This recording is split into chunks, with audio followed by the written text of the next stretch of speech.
The first phase is the starting position before the kicking motion really begins. The right leg starts in a neutral position and moves into hyperextension with a concentric contraction of the gluteus maximus and the hamstrings, which puts the hip in hyperextension. The knee is in slight flexion as a result of the hamstrings concentrically contracted and the popliteus helping to initiate the flexion.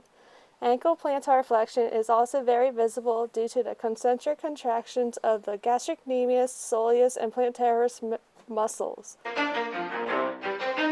ready? Let's go!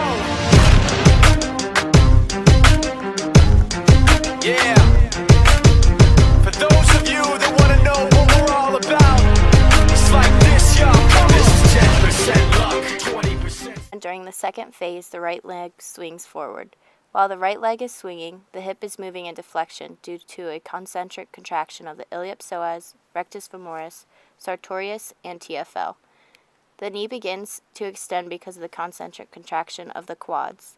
The ankle is still in plantar flexion because of the isometric contraction of the plantar flexors. 15% skill, 15% concentrated power of will, 5% pleasure, 50% pain, 100% reason to remember the name. The foot contacts the ball at the end of phase 2, and the hip continues in flexion because of a concentric contraction of the rectus femoris, iliopsoas, and sartorius. The quads still concentrically contract as well, putting the leg in knee extension. Ankle plantar flexion is still continuing strong with isometric contractions of the gastroc, soleus, and plantaris while the foot pushes the ball forward.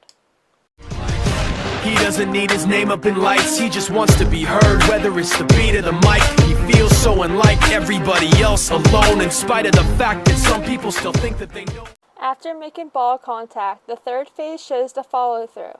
Once the ball has left contact with the foot, the hip continues to flex because of the gluteus maximus and hamstrings are eccentrically contracting. This eccentric contraction shows the rate of hip flexion. The knee continues in extension because the hamstrings begin an eccentric contraction. The ankle is still in plantar flexion with the isometric contractions of the gastrocnemius, soleus, and plantaris. The plantar flexion is not as strong because the ankle and foot begin to relax. But no, he knows the code. It's not about the salary, it's all about reality and making some noise, making a story, making sure his click stays up. Final phase, the right lower extremity goes back into a standing position. The hip goes into extension because of an eccentric contraction of the hip flexors.